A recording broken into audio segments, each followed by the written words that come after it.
Boa tarde, seja bem-vindo a mais uma transmissão do Núcleo Brasil da RELEP, Rede Latino-Americana de Estudos Pentecostais.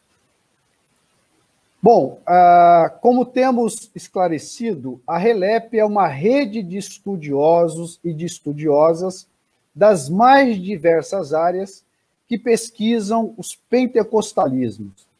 Se você se interessa pelos pentecostalismos, a RELEP se apresenta como uma estação importante em sua trajetória de pesquisa. Em nossas plataformas digitais, você encontrará um vasto repertório de temas relacionados aos pentecostalismos. Por exemplo, em nosso site, relep.org.br, você encontrará fontes primárias para pesquisar as Assembleias de Deus, maior denominação pentecostal do Brasil. Além disso, você terá acesso aos pesquisadores e pesquisadoras mais importantes dos pentecostalismos. Enfim, sirva-se de tudo aquilo que a rede oferece em termos de contribuição para os estudos desse campo religioso. O projeto RELEP e Diálogos, com transmissões em nossas plataformas digitais, também tem sido uma contribuição importantíssima. Já estamos no 5º ciclo de transmissões, trazendo importantes pesquisadores e pesquisadoras.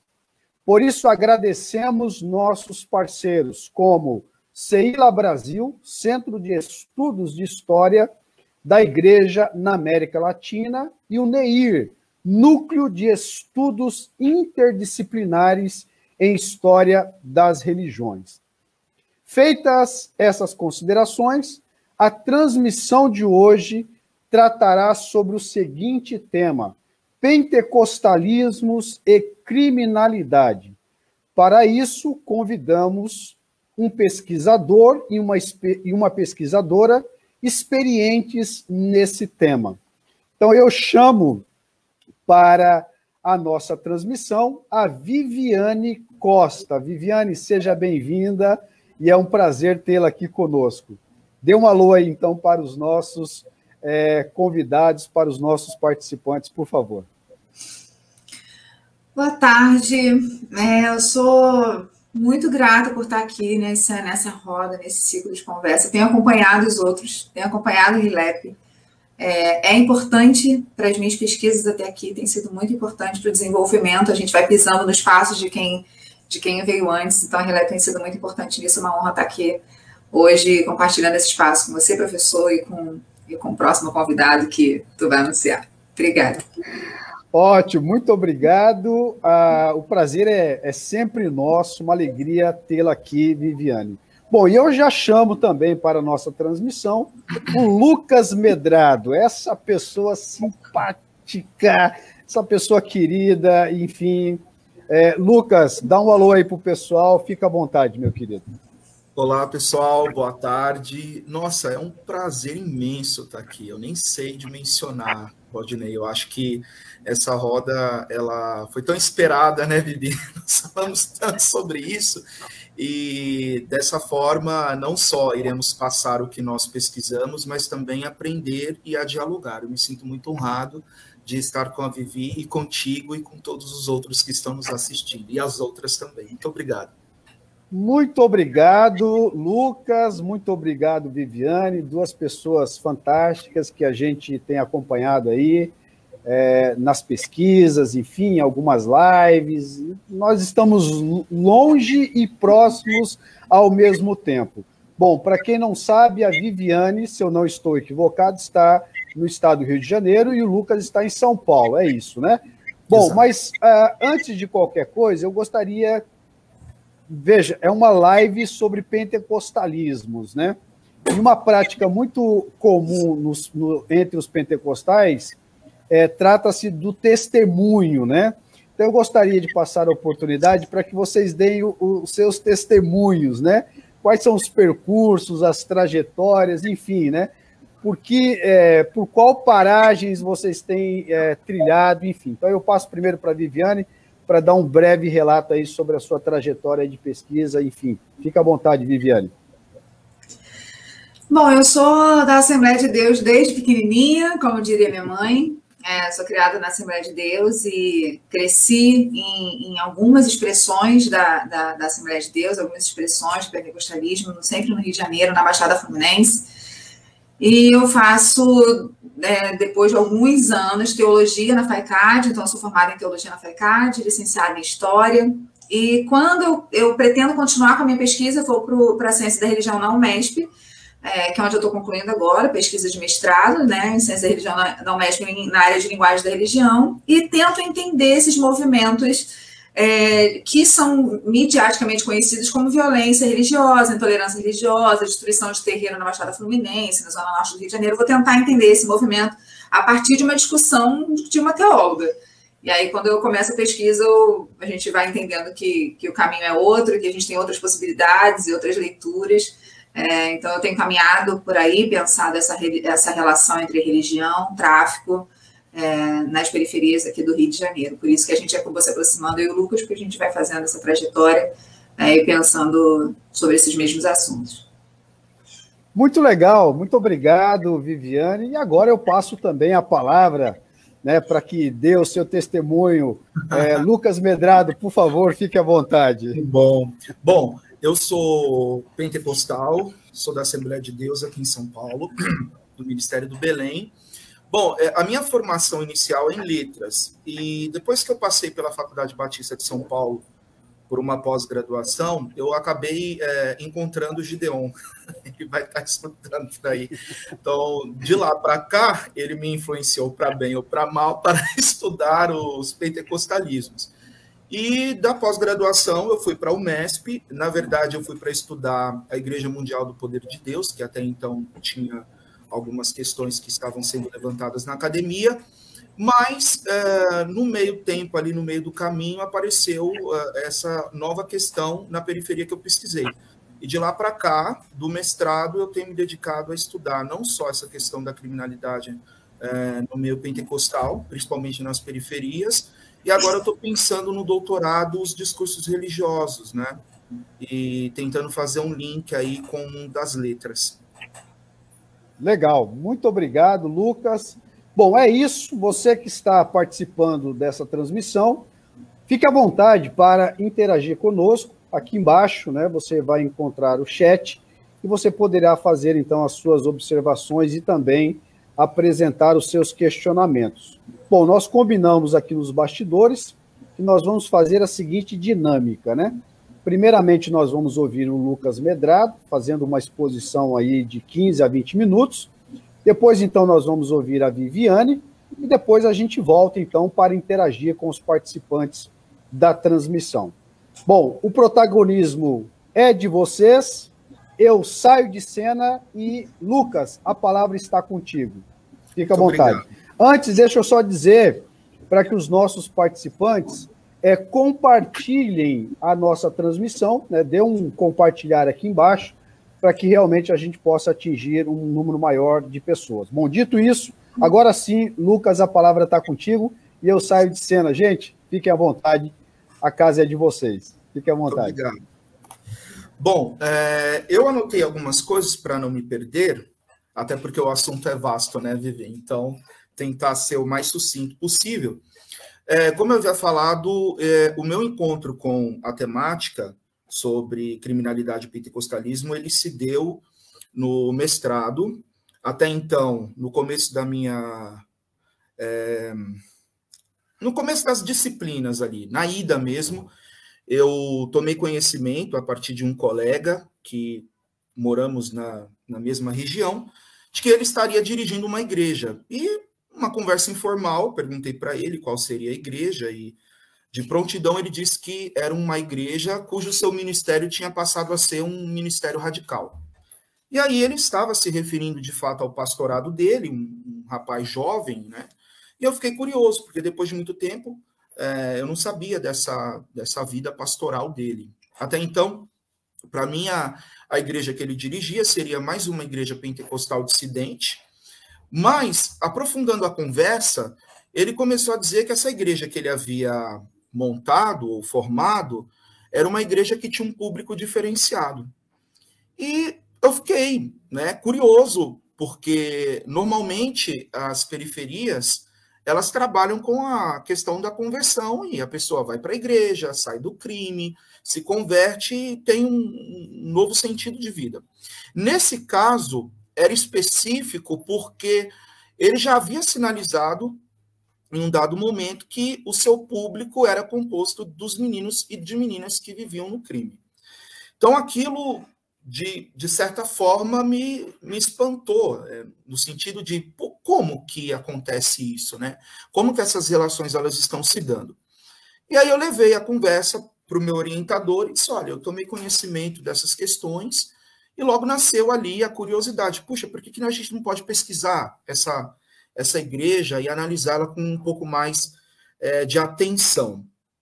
E aí eu me envolvi, né? Foi um processo assim bem complicado, porque a igreja ela ficava num ambiente em que tinha tríplice função, uma espécie de sede, e essa sede funcionava como ONG, mas ao mesmo tempo ela também era um espaço dessa igreja, dessa congregação. Então, de manhã tinha a distribuição do leite, à tarde tinha ali uns projetos sociais em que aquela localização elas faziam artesanatos e outras formas de trabalho eram desenvolvidas ali, e à noite tinha o culto. E o mais interessante é que na porta, né, no portão da sedinha, e até hoje tem essa imagem, tinha, né, uma placa, não sei se a placa está lá ainda, mas a imagem ainda está. A Associação do São Jorge e a imagem de São Jorge. Então era um lugar icônico, né? Como é que pode uma igreja funcionar aqui com um espaço que é social, mas ao mesmo tempo tem a imagem do São Jorge e isso não entra em conflito? Então eu comecei a me debruçar. E até então eu não sabia bem como que aquelas relações se davam e quem era o público, porque na periferia, como tudo é muito instável, até você conseguir pegar o que está acontecendo demora um tempo, né? E eu acho que essa sacada de ir para a periferia pesquisar, o pesquisador ele vai apanhando no meio do caminho porque ele tem que lidar, né? Com uma coisa que ele olha hoje, de repente ele volta amanhã, aquilo já não é mais da mesma forma, não funciona da mesma maneira. Eu sabia que tinha algumas pesquisas, principalmente em São Paulo e no Rio, que trabalhavam com essa temática. Então tinha a pesquisa do Wagner, que já estava trabalhando com o PCC e a criminalidade, pensando também as relações com o pentecostalismo, tinha o César no Rio, a Vital da Cunha, e eu falei, eu preciso descobrir o que é que está acontecendo, porque se esse fenômeno está acontecendo no Rio e na Zona Leste de São Paulo, por que ele não pode se manifestar aqui? E aí eu comecei a ter um olhar mais atento. Foi um processo de descobrimento, assim, muito doloroso, porque você entrar numa igreja para pesquisar enquanto cristão, ou você, sei lá, ter alguma fé, ou se dedicar a uma confessionalidade é uma coisa, né? Olha, eu sou cristão, vim aqui, minha profissão é pesquisador, tudo bem, mas você entrar no culto como pesquisador, você tem que ter todo um desenvolvimento, tem que conversar, tem que explicar. E aí eu falei para o pastor e disse, olha, eu quero pesquisar a sua igreja, como é que eu posso me aproximar e tal. E ele foi oferecendo os caminhos. Quando eu já estava lá e frequentando os cultos, eu percebi que o público dele, na qual ele se referia inicialmente, um público diferenciado, era um público de ex-bandidos e bandidos ao mesmo tempo. Então nós tínhamos dois grupos, o grupo do pessoal que se converteu e o grupo do pessoal que, na leitura do pastor, não havia se convertido, mas que participava dos cultos. E participavam de tudo. Eles cantavam, eles dizimavam, eles ofertavam, eles pegavam o microfone, falavam e pregavam os seus testemunhos. E aquilo acontecia da forma mais natural possível. E eu falei, bom, está aqui o fenômeno que é diferente daquilo que se tem no ambiente pentecostal tradicional. Até porque a igreja ela tinha um nome bem intrigante, por ser uma assembleia. Então, era ADFEC, Assembleia de Deus Fortificada em Cristo. Então, esse nome também trouxe uma certa inquietação, porque me parecia, em algum momento, que a questão de guerra estava muito bem definida. Você está num espaço de São Jorge, você é fortificado em Cristo, quer dizer, a percepção de território, de poder local, de pessoas que estão ali combatendo ou travando alguma guerra, estava muito evidente. Enfim, depois de alguns dias conversando com o pastor, eu me aproximei de um jovem que tem por nome fictício Fábio, que ele foi me mostrando os caminhos de como que era a dinâmica da igreja. O Fábio, ele praticamente nasceu na periferia, um jovem que se envolveu com tráfico desde muito cedo, a mãe era espírita e ele era praticamente o gerente da biqueira. E nesse sentido, ele acabou encontrando nesse pastor uma espécie de caminho e acabou se convertendo. E esses amigos, que eram amigos dessa vida criminosa, o acompanhavam até o culto. De lá para cá, essa ligação entre quem era envolvido e quem já não era mais envolvido começou a se consolidar, de modo que o pastor ele era requisitado para tudo, para fazer as orações quando se tinha algum tipo de cena ou fita, né? Os caras iam sair para a cena ou para a fita, na linguagem deles, iriam roubar, assalto à mão armada, eles oravam, e o pastor orava pedindo a Deus o livramento. E na cabeça de alguns parece uma coisa muito paradoxal, mas a periferia, gente, ela tem essas relações, são as relações mais ambíguas possíveis, são mais paradoxais possíveis e que acontecem. E, de certa forma, eu comecei a perceber que o pastor, naquela dimensão, ele se tornava uma espécie de representante. Eu acompanhei-o em alguns casos de ir em casas de mulheres de traficantes que os chamavam para poder fazer orações, e ele era lido ali com muito respeito. Outros momentos que eu tive, assim, que foram bem tensos, de passar em becos onde as pessoas estavam ali ou traficando ou usando droga, e ele, no momento em que estava passando, os meninos, não, o pastor está chegando, esconde, para de fumar e tal. Então ele passou a ser uma espécie de líder, né? um carisma intenso, weberiano, inclusive, né? Que ninguém mais podia substituí-lo naquela função, de alguma maneira, porque ele tinha essa diferença.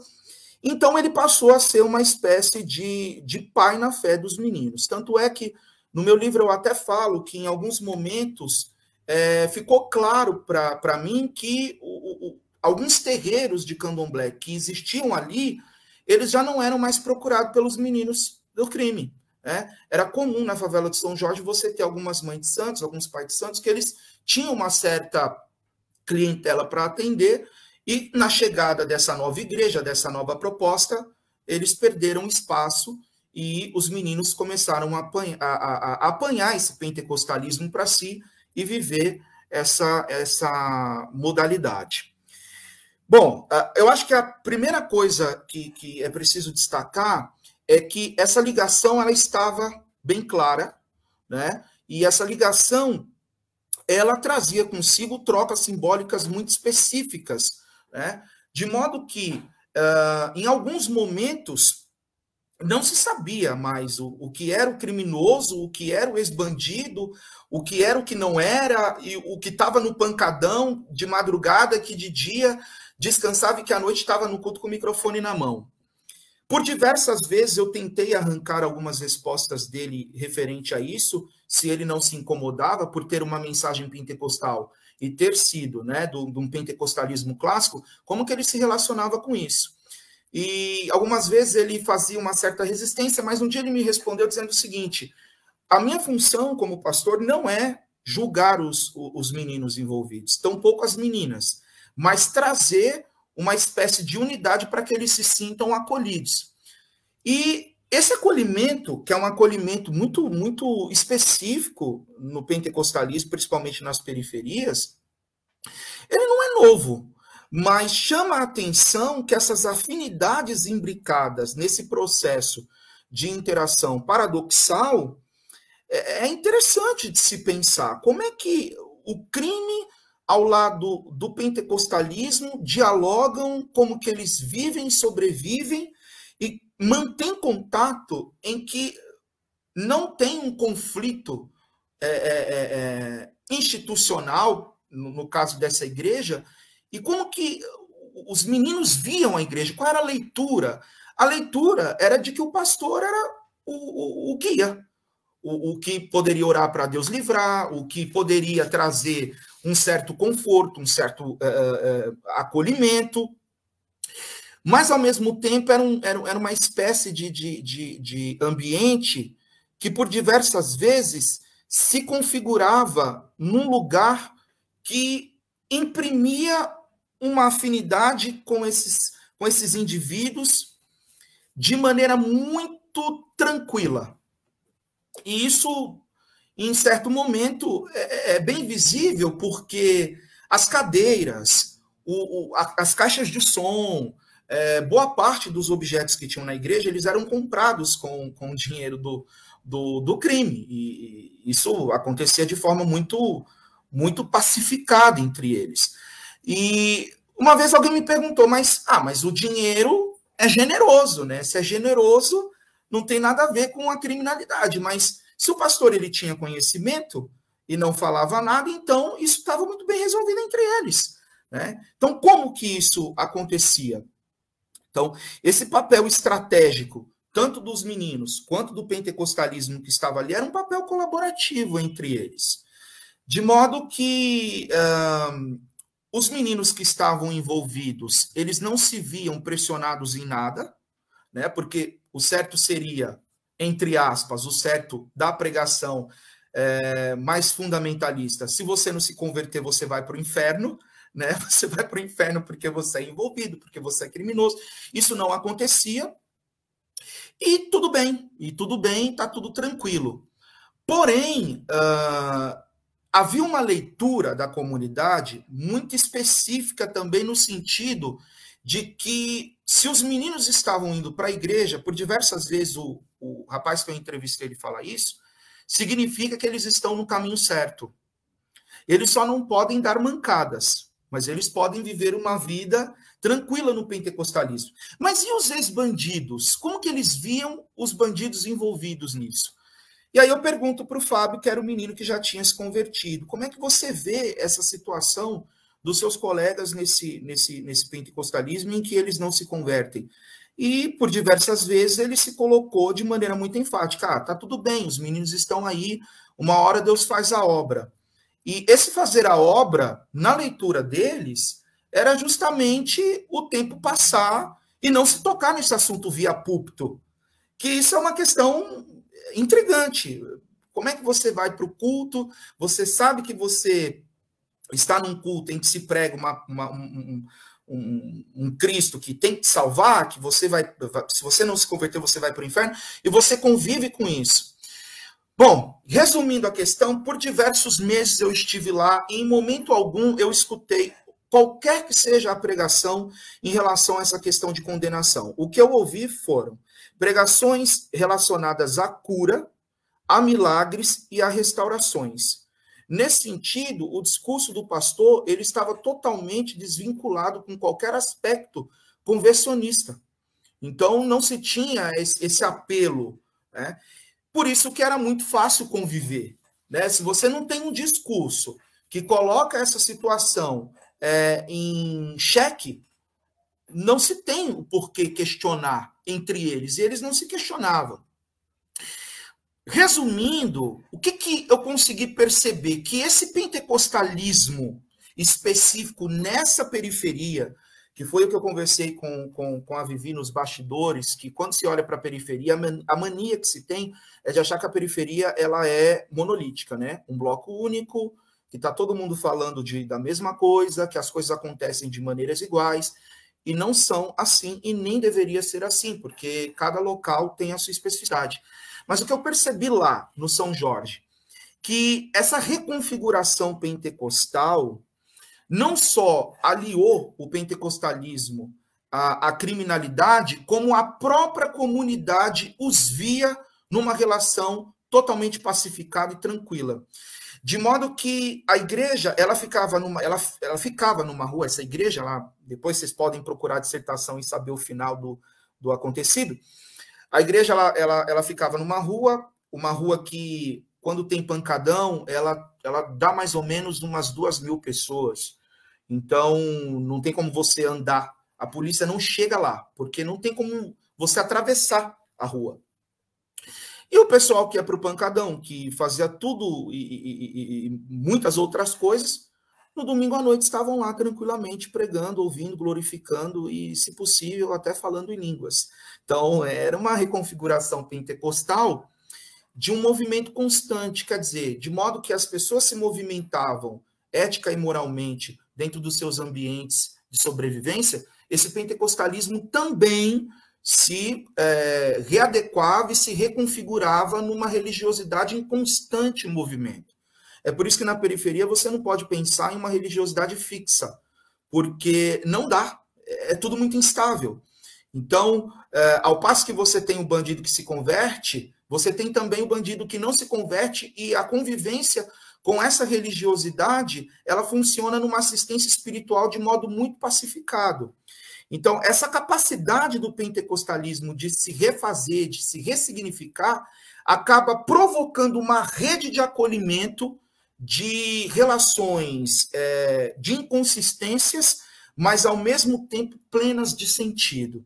Então, é um modelo de pentecostalismo que não está preocupado com a criminalidade, mas de trabalhar com os meninos do crime, de maneira que esses valores pentecostais clássicos, eles se derretem e são flexibilizados. Nesse sentido, nesse caso, não consegui ver que o pentecostalismo estava descolado da criminalidade, ao contrário, ele estava muito bem consolidado, e o pastor, ele fazia o seu trabalho de trazer os meninos do crime para si, de modo que a igreja era composta com essa clientela.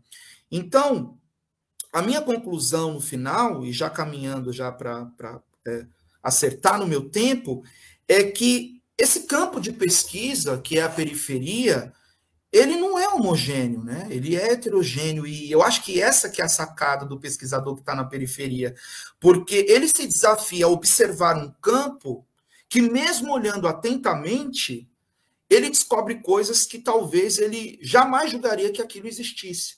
Era comum você ter uma periferia que as dissidentes encaixavam seus cultos e davam certo, mas não atendendo essa clientela. Só que tem uma pergunta, uma provocação. Será que esses cultos com a criminalidade já não existiam? Ou será que, se existiam, nós não percebemos?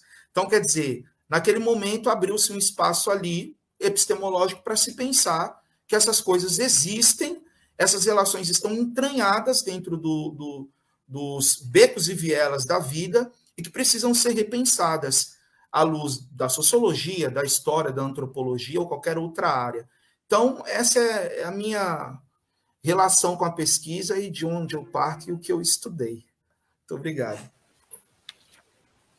Rapaz, estou impressionado com tudo isso. Poxa vida, muito legal, porque, de certa forma, as nossas pesquisas se encontram por intermédio dessa mesma linguagem, da porosidade. Eu até uso o termo da malemolência, porosidade, malemolência, enfim, esse gingado onde a teologia dos agentes da cultura do pentecostalismo clássico, essa teologia, ela meio que ela se derrete, como você bem colocou,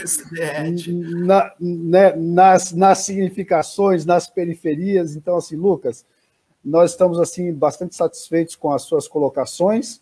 Obrigado. E certamente nós teremos aí algumas intervenções por parte dos participantes. Mas agora nós vamos ouvir, então, a Viviane Costa. Viviane, a palavra está contigo, fica à vontade, eu de novo saio da tela e você tem toda a liberdade, sinta-se em casa. Por favor, fique à vontade. É bom poder pensar junto do Lucas esse assunto, a gente já conversa há um tempo, quando eu tentava olhar para a periferia aqui do Rio de Janeiro, caminhando nos passos inicialmente nos passos da Cris, né, da Vital da Cunha, que se tornou uma amiga de pesquisa, porque eu também procurava ela e falava, Cris, isso aqui que você não escreveu, como é que era, né? E como que funcionava isso? Porque eu sou de periferia, eu sou pastora na Assembleia de Deus, eu sou de Nova Iguaçu, então eu vivo nesse contexto, tanto da igreja, quanto no contexto de periferia, e dou aula em favelas no Rio de Janeiro. E vendo o livro, né, para quem não conhece o livro da Cris, O Oração de Traficante, é um livro que ficou conhecido, teve reportagem, saiu no jornal, o pessoal começou a falar, tem traficante evangélico no Rio de Janeiro, destruindo o terreiro.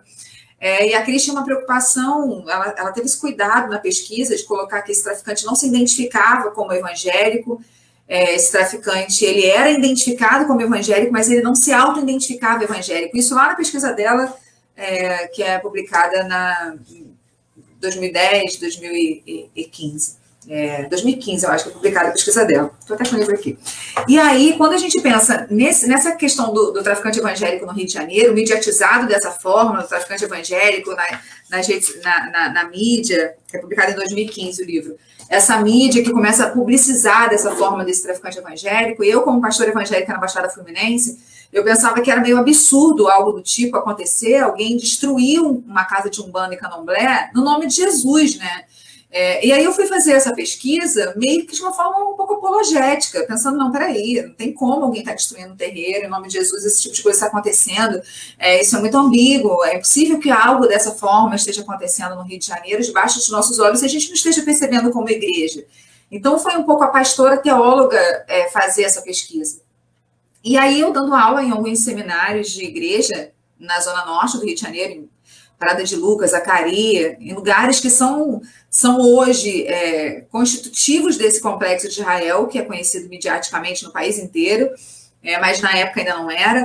Eu comecei a ter encontros com alunos ex-traficantes, comecei a ter encontros com alunos que ora estava no tráfico, ora estava na igreja, comecei a ter encontros com alunos que, como o Lucas falou, e o professor Gandra, né, falando dessa questão da malemolência, eles viviam na fronteira, e isso não é tão incomum para a gente. Eu pastoreei jovens durante muitos anos, a gente sabe que o jovem ele vive nessa fronteira muitas vezes, né? Hora ele está um pouco mais distante da igreja, e ele vai para o bar, ele vai para alguns encontros que tem na comunidade, hora ele está mais próximo, então o jovem tem essa coisa, e não é só o jovem, né? Eu estou falando do jovem por conta desse pastoreio com os jovens, e fui tentar entender esse movimento. O Rio de Janeiro é diferente de São Paulo, as nossas conversas também se dão muito nesse sentido, porque em São Paulo a favela, a periferia de São Paulo, ela é organizada diferente, ela é longe dos centros urbanos. No Rio de Janeiro ela está muito próxima dos centros urbanos, ela vai se estruturando junto dos grandes centros. Então você tem, por exemplo, a Zona Sul do Rio de Janeiro com favelas enormes, a maior da América Latina, por exemplo, na Zona Sul do Rio de Janeiro, Rocinha, tem Vidigal, e aí tem as favelas da Zona Norte do Rio de Janeiro que estão contempladas com os piores índices de desenvolvimento humano, e aí tem as favelas da Baixada Fluminense, que originalmente são dominadas por grupos de extermínio e mais recentemente conhecidas como milícia no Rio e no país inteiro, até porque essas organizações criminosas que eram de grupo de extermínio, elas vão se transformando, elas vão se ampliando. Então, antes que era só um grupo de justiceiro, agora é um grupo que toma conta, né, que domina alguns aspectos de funcionamento dessas comunidades, como gás de cozinha, como a internet, o transporte que tem na comunidade, que não é o transporte oficial da prefeitura, por exemplo, que é uma van, que é um mototáxi, coisa do tipo. Então, essas organizações que tem no Rio de Janeiro, elas dividem o território do Rio de Janeiro. A gente tem a milícia, com a maior parte do Rio de Janeiro, o Comando Vermelho, o Terceiro Comando Puro e os Amigos dos Amigos. Então, são algumas facções que dividem o Rio de Janeiro inteiro, e elas se organizam de forma a viverem em disputas constantes por esses territórios. E o Rio de Janeiro talvez o maior estado evangélico dentro de um país extremamente evangélico, que é o Brasil.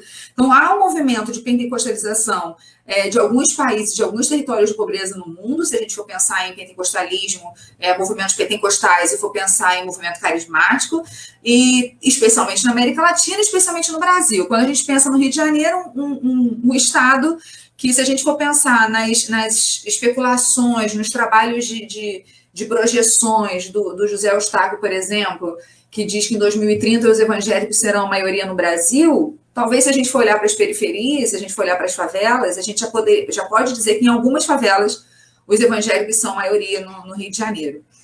Isso faz com que essa experimentação religiosa, que o Lucas falou de São Paulo, falando da questão da favela de São Jorge, né?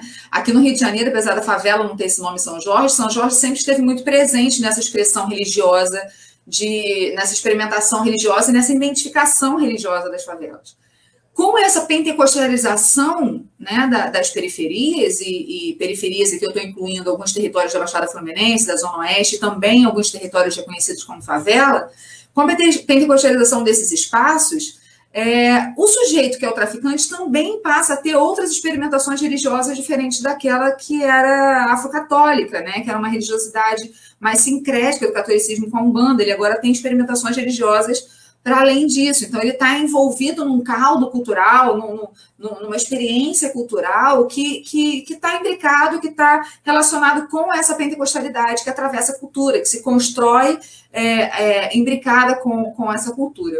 Esse traficante, muitas vezes, é filho de uma mulher da igreja, que é dirigente do círculo de oração, ele cresceu na igreja e ele se desviou, ou ele faz parte de um processo de evangelização da igreja, e aí ele foi para o sistema carcerário, ele foi evangelizado no sistema carcerário, porque esse processo de evangelização, de pentecostalização do Estado, ele acontece em diversos aspectos e diversas micro-sociedades. Então, você tem policial, muitos policiais se convertendo, agentes penitenciários se convertendo, muita gente na favela se convertendo, muitas seguranças particulares se convertendo. Então, você tem muitas esferas da sociedade se convertendo. Então, esse traficante ele vai parar no sistema carcerário, ele é evangelizado pelo agente penitenciário. Ou então tem cultos dentro do sistema carcerário, porque é autorizado pelo Estado. E aí, nisso também, os movimentos de base da Igreja Católica vão perdendo espaço, as redes evangélicas vão criando espaço. Então, essas redes aqui estão presentes numa vulnerabilidade social, elas estão presentes numa insegurança alimentar, elas estão presentes numa dificuldade mesmo que essa família tem de estruturação familiar, mulheres...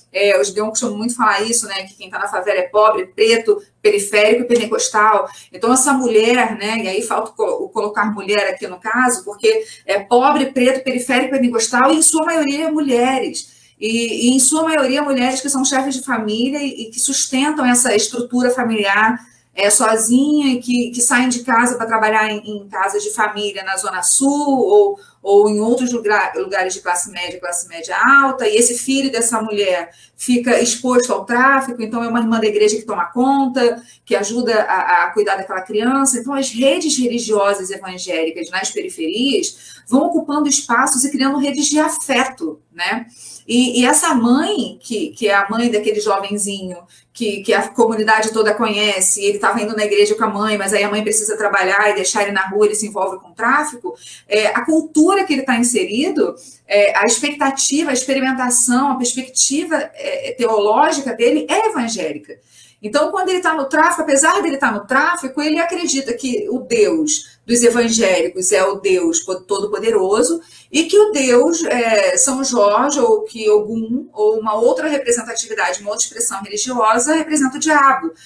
E aí essas aproximações e essas violências que a gente vai percebendo de forma mais midiática começam a acontecer no Rio de Janeiro.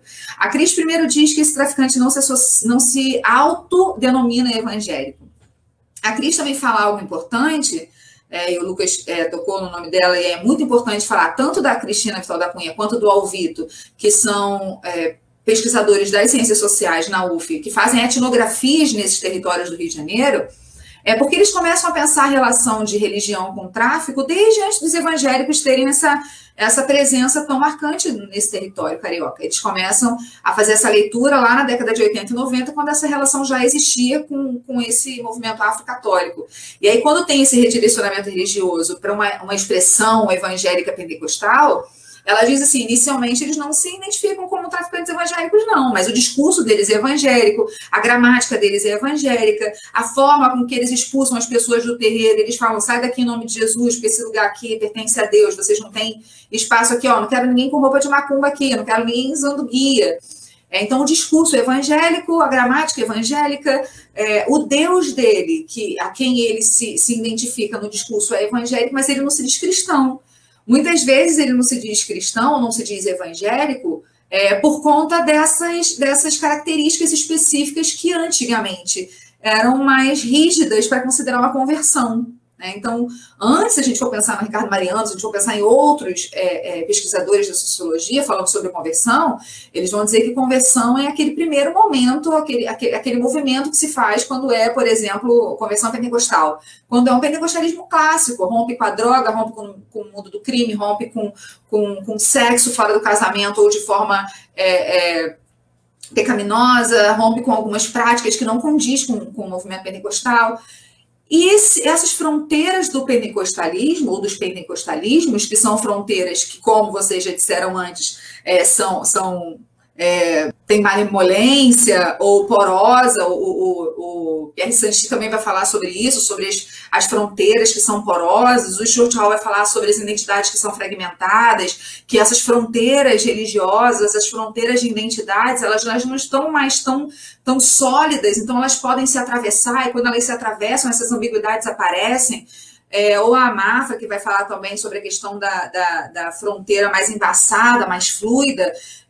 A gente pode pensar isso pela perspectiva de um homem pós-moderno, a gente pode pensar isso pela perspectiva desses pentecostalismos que são tão potentes para a transformação da sociedade, mas talvez sejam tão potentes para a transformação e para a expansão numa sociedade periférica, quanto é também adaptável para absorver dessa sociedade, dessa estrutura periférica, aquilo que ela tem de experimentação, de etos.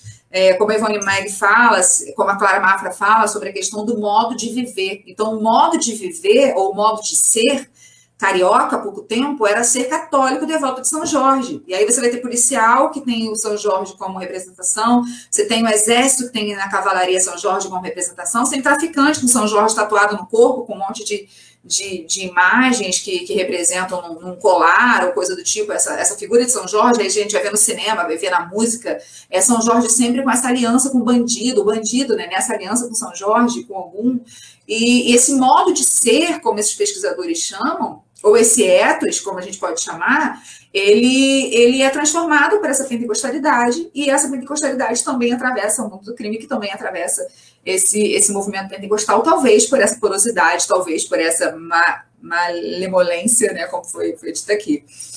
Pensando nisso, o discurso pentecostal, já atravessado por um movimento mais neopentecostal, que é a questão da teologia do domínio, da teologia da prosperidade, uma perspectiva mais veterotestamentária, uma valorização do discurso do Antigo Testamento, faz muito sentido pensada com os traficantes num contexto de violência, porque é um contexto de vulnerabilidade, é um contexto de estar o tempo inteiro em alerta, porque pode ter o cara de dentro da facção que está querendo tomar o lugar dele, mas também pode ter a facção rival querendo tomar o lugar dele, e nesse momento ele está sempre com medo do Estado, com medo da facção rival, com medo do integrante do seu próprio movimento querer tomar o seu lugar. Então é um lugar de ameaça constante, é um lugar de vulnerabilidade constante, de invisibilidade social constante. O Estado não sabe o que acontece dentro da comunidade, verdade é essa. E quem é que sabe o que acontece, né, dentro da comunidade?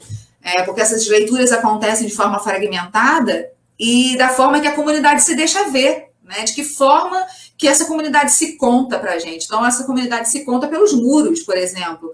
Quando a gente vê um São Jorge pintado, daqui a pouco não tem mais São Jorge. A gente vê Nossa Senhora pintada, e como o Lucas disse que tem lá em São Paulo, por exemplo, né? São Jorge, no mesmo lugar que acontece o culto. Daqui a pouco a gente não vê mais Nossa Senhora pintada na parede no Rio de Janeiro, e a gente começa a ver agora textos escritos, versículos bíblicos, salmos, Davi vencendo Golias, e uma frase que ficou muito conhecida, no Rio de Janeiro, que faz parte do título da minha pesquisa, que é Jesus é o dono do lugar.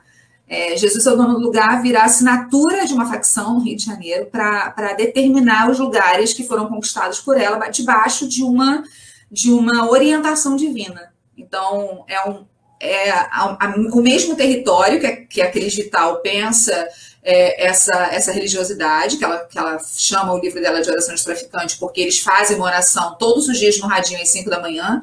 Essa oração hoje já tem uma outra configuração, eles continuam fazendo essa oração, mas não é mais como está no livro, ela foi atualizada, então eles falam muito do Pai Nosso, mas eles falam do Pai Nosso já com outras palavras, é uma hermenêutica própria, uma oração mais ressignificada pela experimentação religiosa deles, mas essa oração continua acontecendo. Então a Cris ela fala a partir desse lugar, o ouvido fala a partir desse lugar, e eu falo a partir desse lugar, mas eu falo a partir desse lugar do que está acontecendo agora, né? Então, caminhando nos passos deles, eu também tenho tentado entender o que está acontecendo agora. E há 4 anos, o líder do terceiro comando, não que ele seja líder do terceiro comando por inteiro no Rio de Janeiro, mas de um determinado segmento dessa facção, ele grava um áudio dizendo que ele vai tomar uma comunidade no Rio de Janeiro e ele vai fazer isso porque é negócio dele com Deus, porque ele foi orientado a fazer isso.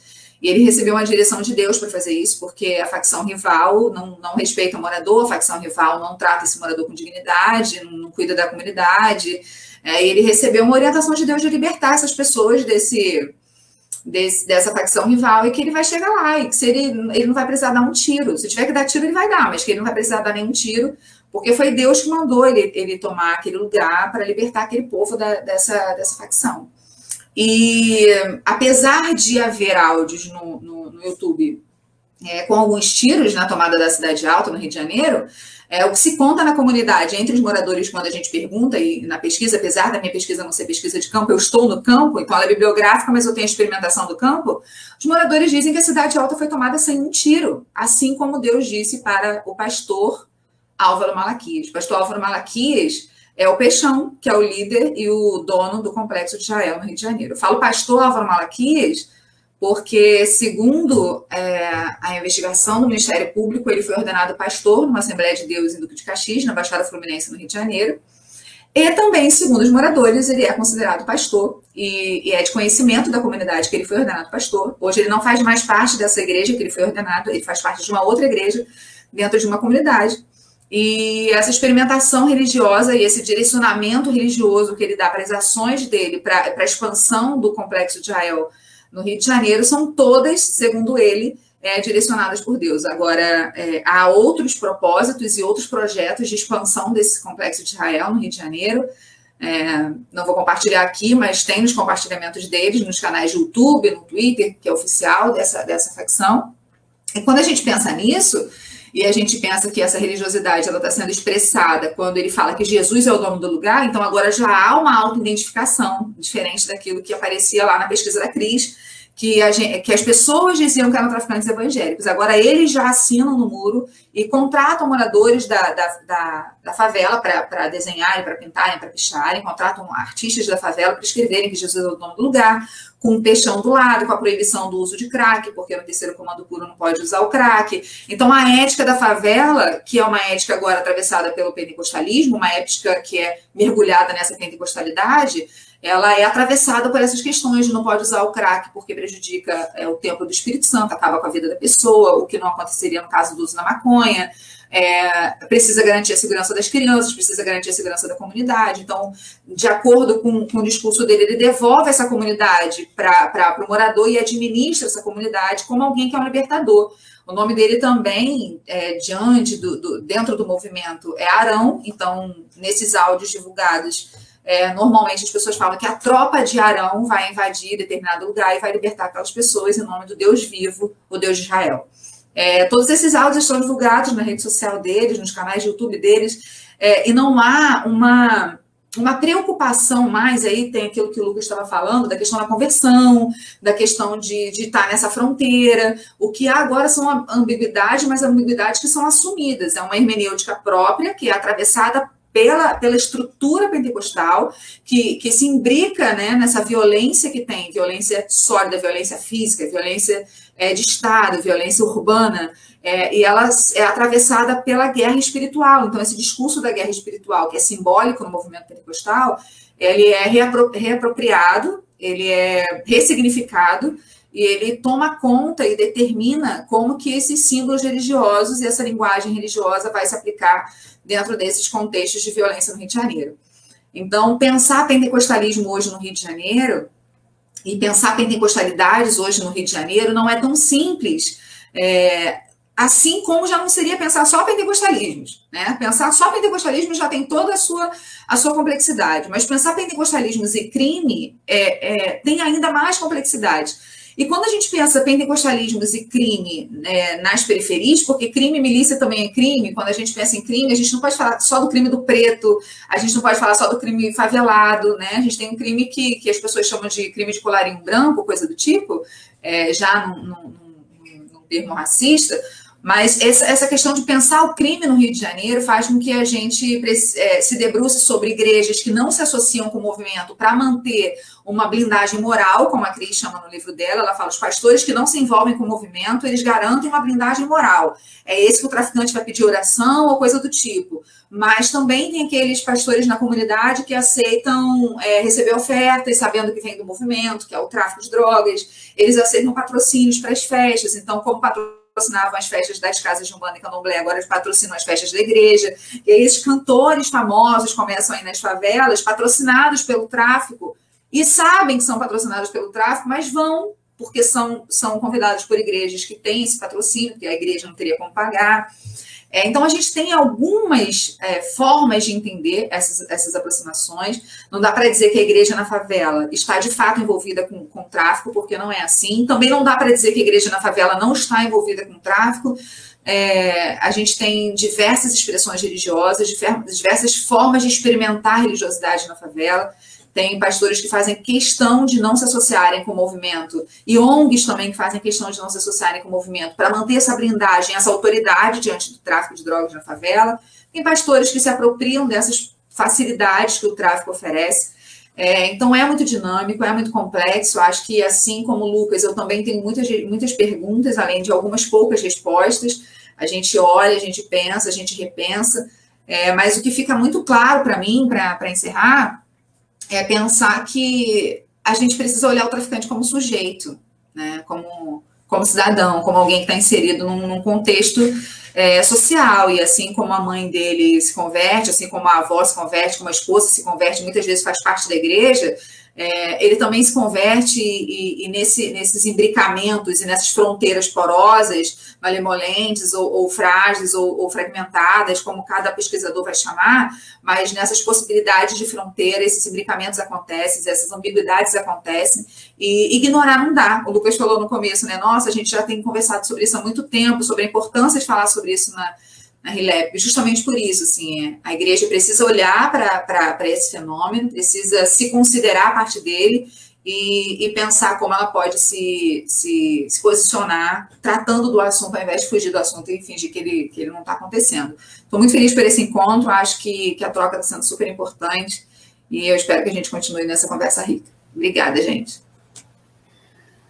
Olha, sinceramente, estou impressionado com tudo isso, principalmente morando no sul do país. Então, assim, é uma coisa assim que claro que eu já li a respeito, mas, enfim, quando vocês trazem, né, nessa linguagem assim bem assim, bem clara, assim, de uma forma expositiva, assim, transparente, não tem como não ser impactado por tudo isso. Então, eu estou muito grato por tudo aquilo que eu ouvi do Lucas e da Viviane. Certamente, os que estão participando também estão gratos. Inclusive, nós estamos tendo assim, alguns comentários nesse aspecto, nesse direcionamento. Mas eu gostaria de promover entre vocês uma conversa, e aí eu faço uso de uma intervenção do Maxwell Farjado, que faz parte aqui do grupo gestor da RILEP. Inclusive, eu já abro aqui um parênteses para agradecer a participação dos membros aqui do grupo gestor da RILEP. E o Maxwell, então, que faz parte do grupo gestor, ele faz aí a seguinte intervenção. Eu vou colocar na tela para que vocês possam também ler, né? Então, Maxwell, ele faz a intervenção da seguinte forma: gostaria de ouvi-los um pouco mais sobre as diferenças entre as periferias de São Paulo e Rio de Janeiro, e como tais diferenças se refletem nas pesquisas sobre a relação entre religião e tráfico. Porque fica muito claro, inclusive, na fala de vocês, é muito característica esses dois sotaques, né? O sotaque paulistano e o sotaque carioca, né? Então, o Maxwell está provocando justamente nesse aspecto, né? De que forma há diferenças e aproximações aí nessas duas linguagens, nesses dois sotaques, né? Então, enfim, eu passo para vocês aí, enfim, o Lucas quer falar primeiro, Lucas? Vai o sotaque paulistano, então, primeiro.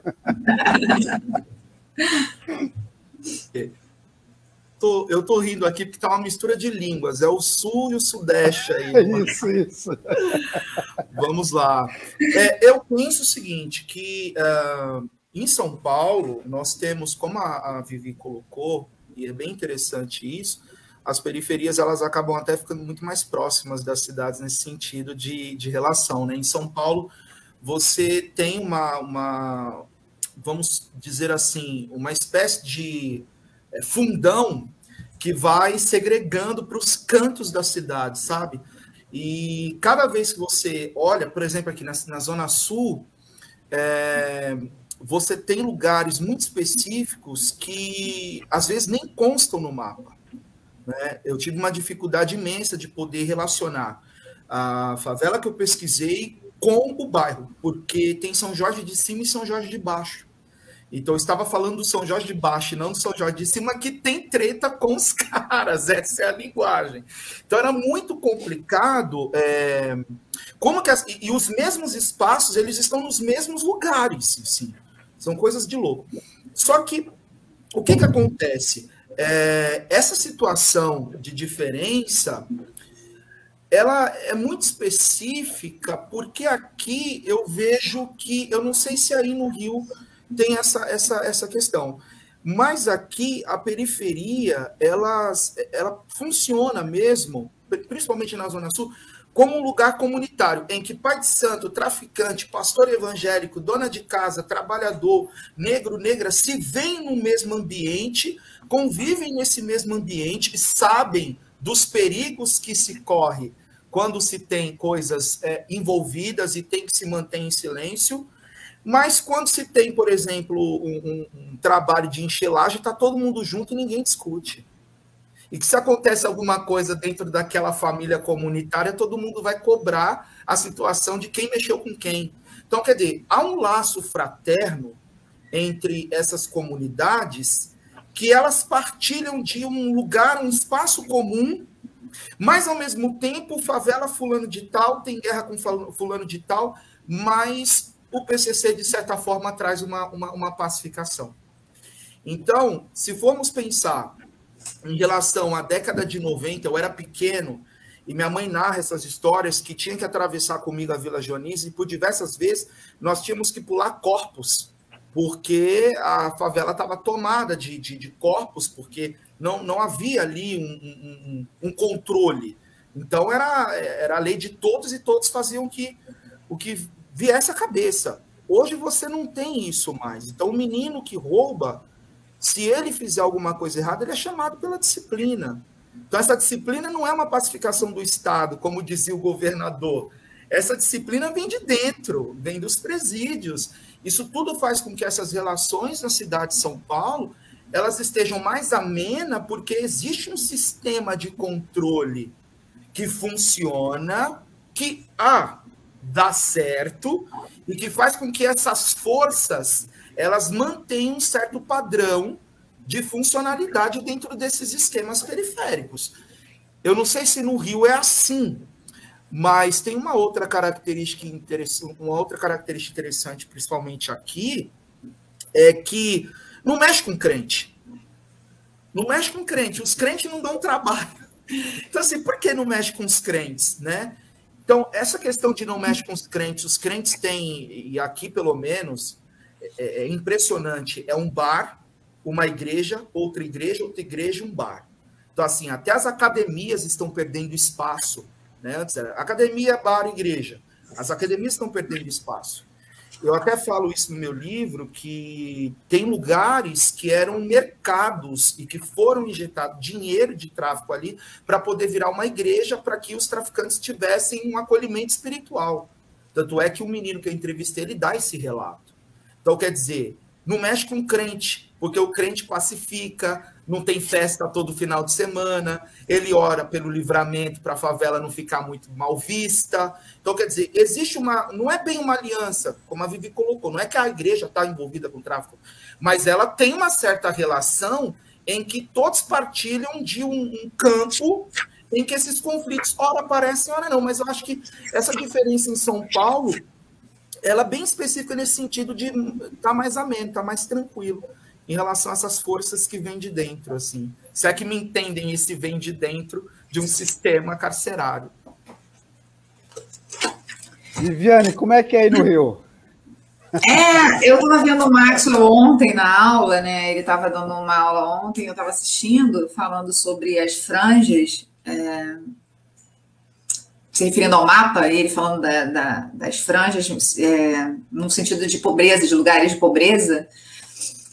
Você pensa, né? Eu trabalho no Jacarezinho, com uma ONG. Então, o Jacarezinho é um lugar de extrema pobreza no Rio de Janeiro. Eu trabalho com assessoria, atendendo mulheres que sofrem violência doméstica, mulheres e meninas que sofrem violência doméstica. E quando eu estou nessa ONG no Rio de Janeiro, de frente do Valão, com muita pobreza, e é uma comunidade que é dominada hoje pelo Comando Vermelho, eu estou dentro de um ambiente específico. Quando eu saio do Jacarezinho e eu vou para a Parada de Lucas da aula, que é dominado pelo 3º Comando Puro, eu estou em outro ambiente, apesar dele também ser inserido no contexto de pobreza. É muito diferente de São Paulo, porque você, quando está em São Paulo, se você estiver em qualquer lugar do estado, você está debaixo de um mesmo poder. Então, a única ameaça seria o Estado, que nem é tão ameaçador assim, né? Vamos pensar. Mas no Rio de Janeiro, não. No Rio de Janeiro, a gente tem pelo menos 3 facções diferentes dominando esses territórios. E às vezes a gente nem sabe que território é de quem, porque quem não é morador não sabe, né? Se você pega um Uber e você vai caminhar no Uber, e o Uber diz assim: você está entrando numa zona com risco de morte. É isso que o Uber te avisa no aplicativo. Ele não diz você está entrando numa área ou numa zona, não lembro bem, com risco de morte, e te diz qual é aquela facção. Só que dependendo da facção, a ética para você entrar e sair é diferente. Então, o motorista do Uber precisa saber, eu estou falando do Uber, óbvio, do aplicativo, tem vários, mas assim, o turista, né, a pessoa que vem de outro estado para o Rio de Janeiro, está passando na Avenida Brasil, que é a principal rodovia, você se perde, você cai dentro de uma comunidade. Sendo da Avenida Brasil, tu vai cair provavelmente numa comunidade que é dominada pelo 3º Comando Puro. Seus problemas ali serão ruins. Se você estiver, por exemplo, na Zona Oeste, ou indo em direção à Zona Oeste, ou à Zona Sul, provavelmente você caia numa comunidade, numa favela, que é dominada pelo Comando Vermelho. Seus problemas ali serão outros. Ou se você já estiver na Zona Oeste, provavelmente você vai estar num lugar que é dominado pela milícia. Teoricamente é um lugar mais tranquilo, mas esse lugar da milícia hoje é o principal território de disputa no Rio de Janeiro. Então, onde você está em lugares de milícia, você pode sofrer ali com operações e com inserções de uma facção tentando tomar o território da milícia. Então, só que a pergunta do Maxwell é qual é o papel da religião nisso, qual é a diferença do aspecto religioso nisso. No Rio de Janeiro, professor Maxwell, a religião aparece como aspecto de disputa e de dominação territorial. No Rio de Janeiro, quando uma favela é dominada por uma facção que tem associação com o discurso evangélico, como a gente falou até agora, essa comunidade é repintada e sua história é recontada por uma perspectiva evangélica pentecostal.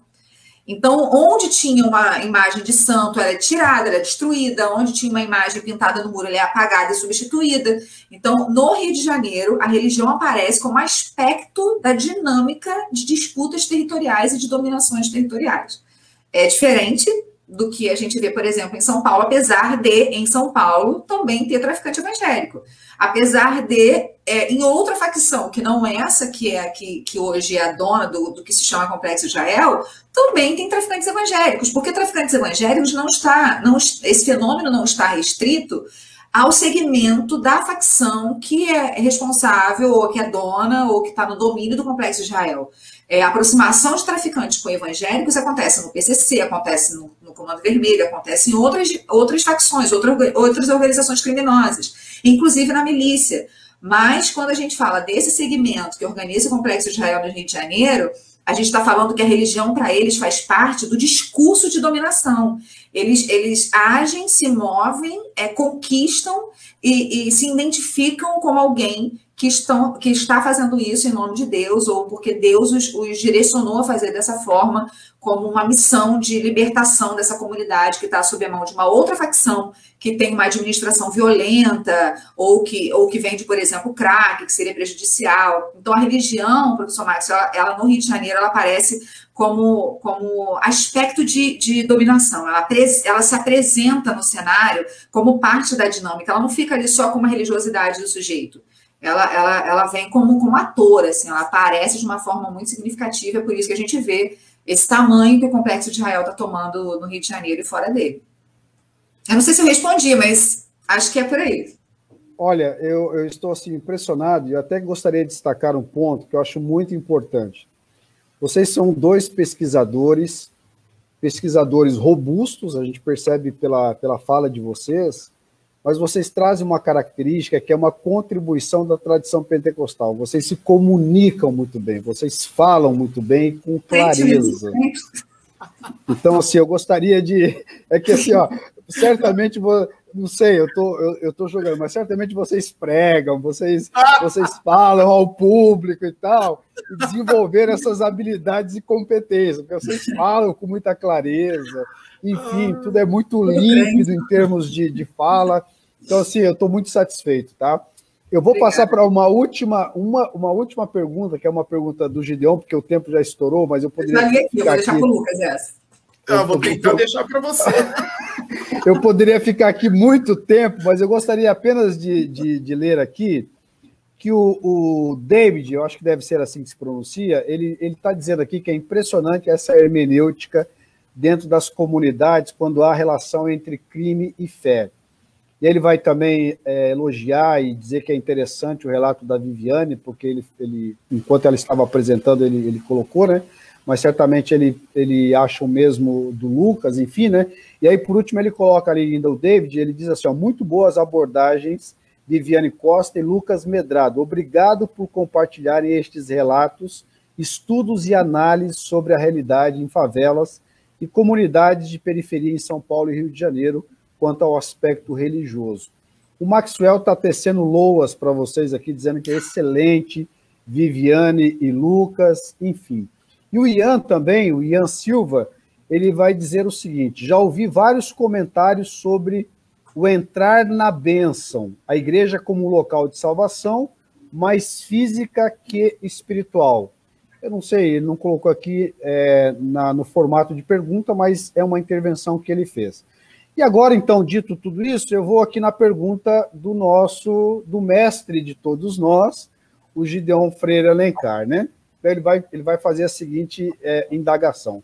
Vivi e Medrado, as cosmologias sempre tiveram guerras de deuses. No mundo, deixa eu colocar aqui na tela, e aí fica mais fácil para vocês. No mundo veterotestamentário, deuses gregos, indianos e também no mundo afro. Guerra de orixás, texto clássico de Ivone Meg, acho que deve ser assim que pronuncia, né? Mas essa guerra não existia no mundo pentecostal clássico. E aí ele faz a pergunta, a intervenção, né? Onde e como isso surgiu, essa ideia de guerra, essa coisa de batalha espiritual que vai ser levada aí, né, para esse território. Então, assim, está aí com vocês, enfim, vocês aí decidem quem vai falar, enfim, tá? Nossa, essa pergunta... Ó, periferia é complicado, porque não dá para saber. É uma pergunta que Gente, é difícil de responder, mas eu não sei, eu vou jogar assim. Pode ser que a Vivi consiga ter uma visão mais além que a minha. Mas é muito difícil quando a gente fala de neopentecostalismo, né? Esse termo, eu não sei, ele já não sei se ele não é cabível, mas são categorias que a gente já também não consegue lidar porque não estão dando conta mais, né, de certos fenômenos. Mas me parece que em algum momento, a partir de algumas igrejas, essa questão de um Brasil evangélico não é nova, de guerrear, de trazer uma guerra em busca de um Brasil totalmente convertido. Isso tem sido cantado desde lá de trás. Fazer guerra contra pensamentos de igualdade, de unidade, de fraternidade, de liberdade, tem ressonância, inclusive, na ditadura, né? Essas questões muito, muito bem delimitadas. Então, se fazer guerra para se galgar um espaço, me parece muito próximo de uma leitura de, não só que traz consigo uma intolerância, isso é óbvio, mas de se pensar no Brasil como um paraíso mesmo, de se pensar o Brasil como um país absolutamente envolvido com a cristandade. O que eu acho que isso tem provocado diversos discursos de uma dominação global. Eu não sei se o pentecostalismo ele se propõe a isso. Não acho que o pentecostalismo ele tenha essa ousadia de querer tomar o mundo à força e provocar uma guerra contra as pessoas, contra as ideias, contra as escolhas. Ele é uma opção bem arminiana, inclusive, de se pensar essas liberdades. E acho que ontem nós estávamos conversando sobre essa questão da diversidade, né? O Maxwell estava até colocando essa questão, que é muito interessante, de que o pentecostalismo, ainda que seja uma proposta de unidade, ele se faz na diversidade, né? E essas guerras, elas estão muito mais ligadas, e elas vão se intensificando, né? A partir do desenrolar da história do Brasil, cada vez que se tem uma proposta, um discurso ideológico que esteja amarrado com uma visão de mundo que se propõe a unificar as ideias, esse discurso se intensifica ainda mais.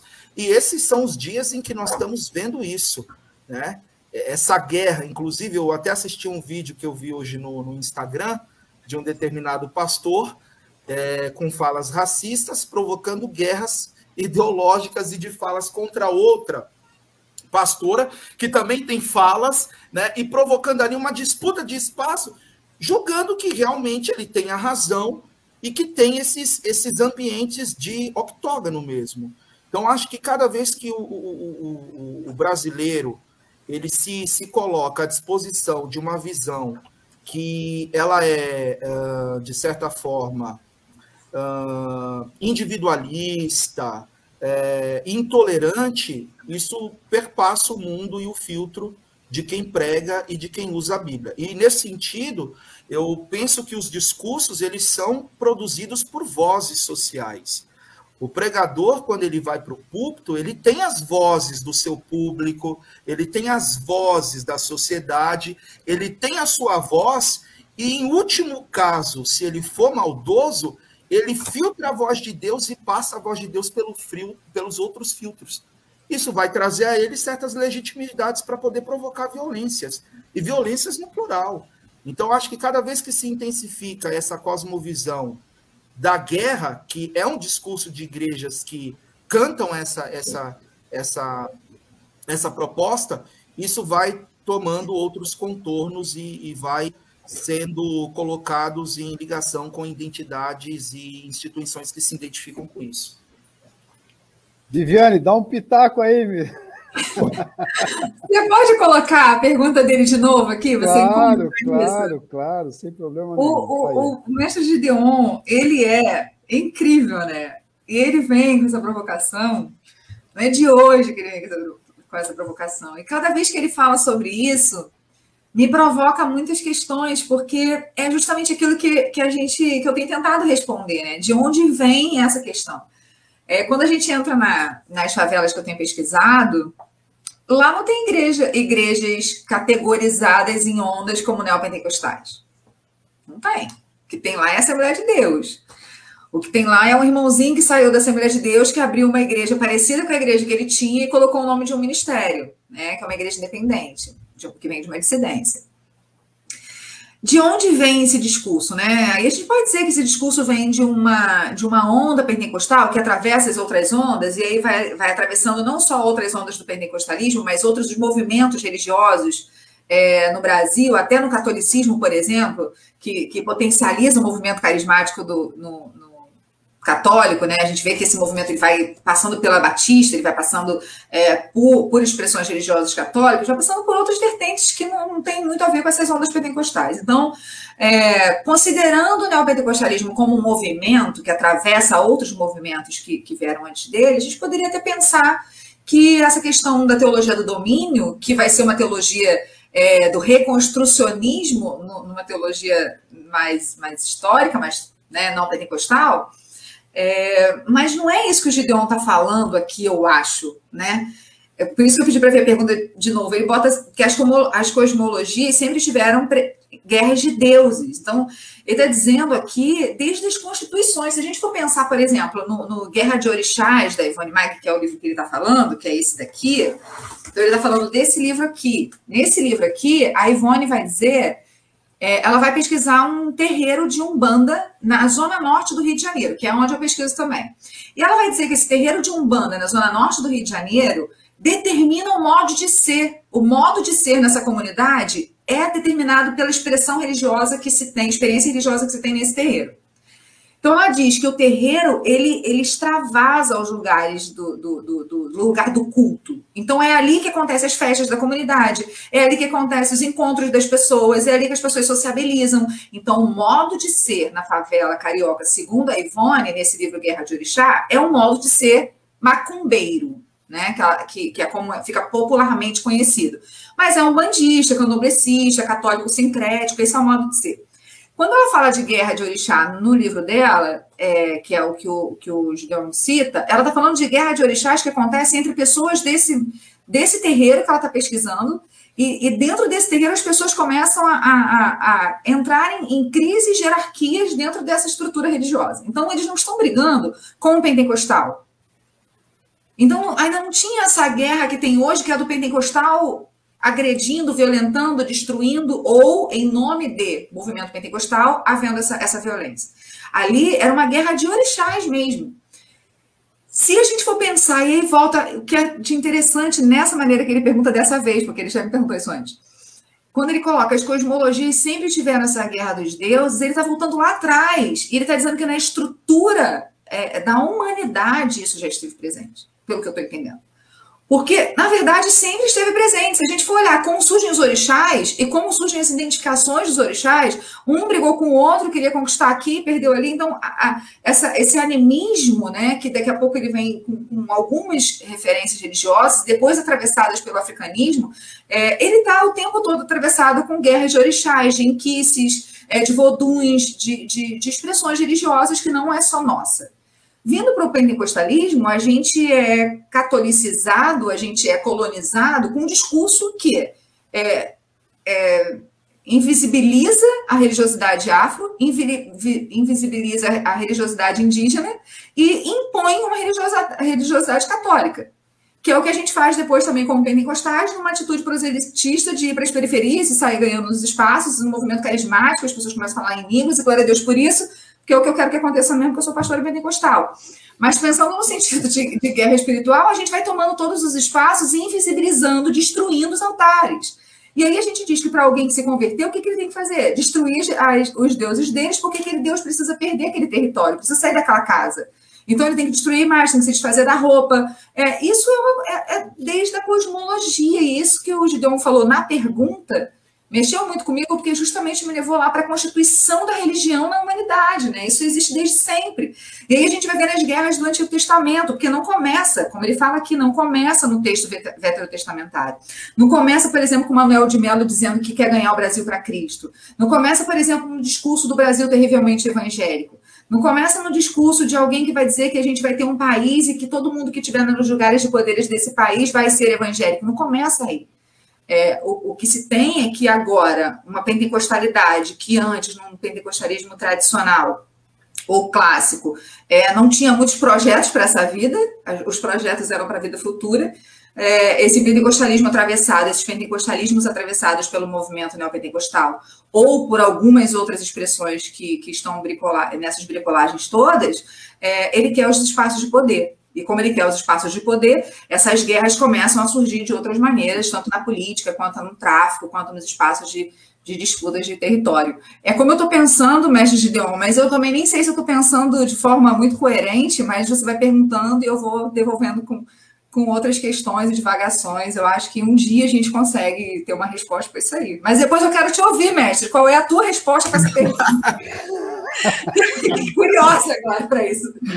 Gente, está muito bom. Essa live, ela se apresenta com um fortíssimo tom provocador, e essa provocação nos leva assim, para muitas indagações, muitas possibilidades, muitos desdobramentos. Enquanto vocês estavam falando, minha cabeça já viajava em outras conexões e outras possibilidades, mas o tempo da live é muito curto e não dá. Quem sabe a gente monta uma outra, e eu ficaria muito feliz se isso realmente acontecesse. Mas, enfim, nós temos que encerrar. Eu já começo agradecendo aos participantes dessa transmissão. Muito obrigado pelo apoio do Grupo Gestor, muito obrigado você que está participando dessa live, muito obrigado você que fez algum tipo de intervenção. E eu também gostaria, de agradecer a Viviane e ao Lucas Medrado. Gente, foi uma live extraordinária, eu gostei muito. Então, antes de passar para vocês fazerem as últimas considerações, eu só gostaria que rapidamente, porque eu sei que o Lucas também tem um compromisso ali, mas rapidamente, é só anunciar a nossa próxima live, no dia 28/8, nós teremos o tema Renovação Carismática Católica, a famosa RCC, e Pentecostalismos. Uma live também que promete, a live que contará com a presença da doutora Brenda Carranza e também do doutor Gideon Alencar. Então, assim, anote na sua agenda, 28/8, provavelmente teremos assim uma live marcante. E eu gostaria também de pedir a permissão dos nossos convidados para fazer a propaganda, do nosso evento. Está chegando aí em outubro, do dia 21 ao dia 23 de outubro, o nosso congresso, o nosso evento anual, que tem por tema Pentecostalismos e Direitos Humanos. Também é um evento para se anotar na agenda, dia 21 a dia 23 de outubro. Nós teremos pesquisadores, tanto do Brasil, quanto também de outras paragens, enfim. Nós teremos também a apresentação de comunicações, GTs, enfim. Nós estamos montando uma estrutura, uma belíssima estrutura, eu diria, para fazer assim, um evento assim, da grandeza da RELEP. Será um evento online, por conta das condições sanitárias que nós estamos vivendo. Inclusive, mais um parênteses aqui, nós queremos apresentar toda a nossa solidariedade às vítimas, aos familiares que tiveram algum familiar vítima da Covid. Então, os nossos mais profundos sentimentos. Então, por conta dessa situação, o evento também ocorrerá de forma online. Então, de novo, destacando, anote na sua agenda do dia 21 ao dia 23 de outubro, nós estaremos os melhores pesquisadores, os pesquisadores mais atuantes em termos de pentecostalismos e direitos humanos. Tá? Então, não poderia deixar de terminar essa transmissão sem fazer, então, essa propaganda, né? Esse marketing, que é um bom marketing, porque trata-se de um evento de uma qualidade ímpar. Bom, agora sim, então, muito obrigado, e aí eu passo para a Viviane fazer as suas últimas considerações, e depois, então, o Lucas Medrado. Por favor, Viviane, fique à vontade. Quero agradecer por esse espaço, professor, da gente conseguir dividir um pouco do que a gente tem pensado, do que a gente tem lido das periferias. Eu costumo dizer que a gente tem lido o que a periferia tem contado de si, qual a teologia que a periferia tem produzido.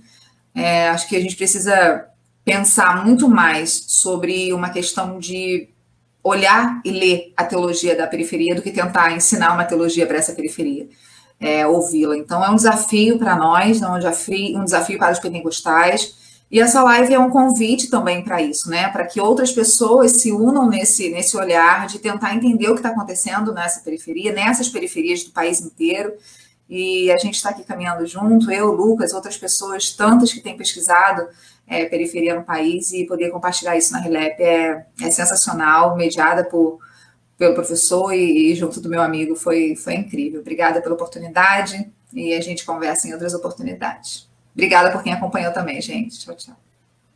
Lucas, fica à vontade, meu querido. Gente, foi fenomenal, assim, ficou marcado e ficará aí disponível para quem também tem essa curiosidade de compreender. E periferias periferia em qualquer lugar, né? Só que com vários arranjos, várias construções, reconstruções. Então fica aí a dica para quem quer estudar o pentecostalismo sob esse prisma, né? Tem muita coisa para poder pesquisar, tem muita coisa para poder analisar, e eu me sinto assim muito favorecido por ter conhecido Vivi e outros pesquisadores também que trabalham com essa perspectiva, e que novas pesquisas também apareçam, né? Pensando outras coisas que não tivemos tempo e nem condições, não dá para dar conta de tudo, mas estamos aí abertos ao diálogo e até para outras trocas futuras. Agradeço, professor, agradeço a Vivi, agradeço a todos que nos ouviram e nos assistiram. Muito obrigado. Muito bem, então, com as considerações finais, nós encerramos mais uma transmissão da Rede Latino-Americana de Estudos Pentecostais.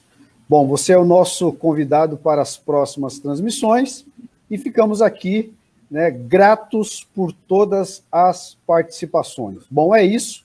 Até a próxima, se Deus quiser. Bom, até lá. Um abraço.